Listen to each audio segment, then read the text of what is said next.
Hello everyone. We are dealing with a tricky problem in permutation and combination. The question is this: in how many ways can 10 identical balls be divided among 4 children such that each one gets at least one ball?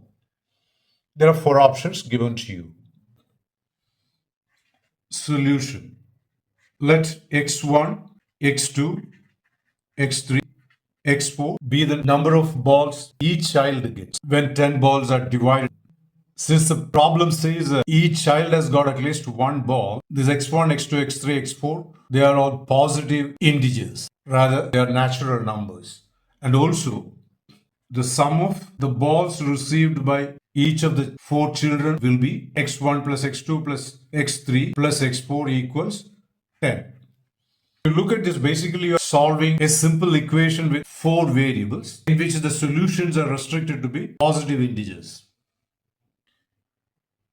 Now we know that if there is one equation involving 4 variables, in fact more than one variable, that will lead to infinitely many solutions. But in this case, since the solutions are restricted to be positive integers, there are only finite number of solutions.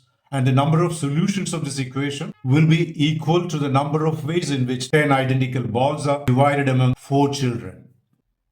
So the whole problem boils down to finding those finite number of solutions of this equation. Now there's a way to find out all the solutions of this simple equation using a concept from permutation and combination. So let us discuss that in the next step. Let me mark the balls, the 10 balls, as 10 circles like this. Now, as you can see, there are 9 gaps in between 2 balls, and these are the 9 gaps. Now let me do one thing. Choose any 3 gaps out of these 9 gaps. Let me say these are the gaps being chosen. 1, 2, 3. These are the gaps being chosen. Now when choosing these 3 gaps, there is something you can observe. Those gaps will divide the 10 balls into 4 parts. See, the first part having 3 balls. Now if you take the number of balls in between these 2 gaps, that again turns out to be 3. Now these 2, how many balls are there? 2 balls in between these 2.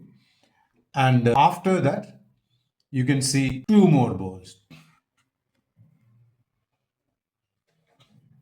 Now look at that. When choosing 3 gaps out of 9 gaps, the 10 balls are getting divided into 4 parts. One part 3, the other part 3, again the third part with the 2 balls, and the fourth part 2 balls. And if you sum this, you get 10. So what does this indicate? When you chose 3 balls, we are in fact getting one of the solutions of this simple equation. The point I'm trying to make is, every time you choose 3 gaps out of 9 gaps, that will result in one unique solution to this simple equation.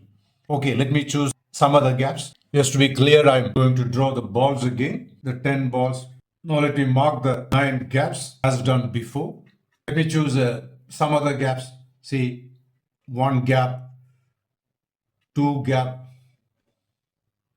Let this be the third gap. You can choose any 3. I've just chosen randomly 3 gaps.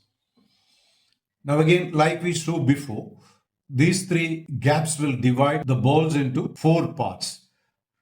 The first part having 5 balls, and if you put the number of balls between these 2 gaps, you can see 2 balls. Between these 2 gaps, again 2 balls, and there is only 1 ball after the last gap. Look at that. 5 plus 2 plus 2 plus 1, again equal to 10. This clearly shows each time choose 3 gaps out of 9 gaps, there is a distinct or a unique solution to this equation. What does this imply? The number of positive integral solutions of this equation is the same as number of ways of choosing 3 gaps out of 9 gaps. Is the same as using a simple rule in combination 9C3.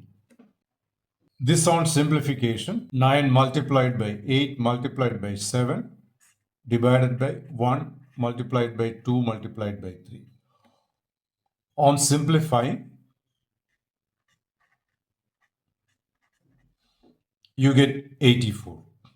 So 84 is the number of ways of choosing 3 gaps out of 9 gaps, which in fact is the same as number of positive integral solutions of this equation, which in fact number of ways of dividing 10 balls among 4 children. So this is the final answer. So 84 is that number, and 84 is the third option given in the question. If there is any point you want me to clarify further or want me to solve any confusing, complicated problems in the area of permutation and combination, mention it in the comment section. I'll certainly address that. Anyway, if you've liked what you saw in this video, please like, share, and subscribe. Thanks for watching and see you in the next video.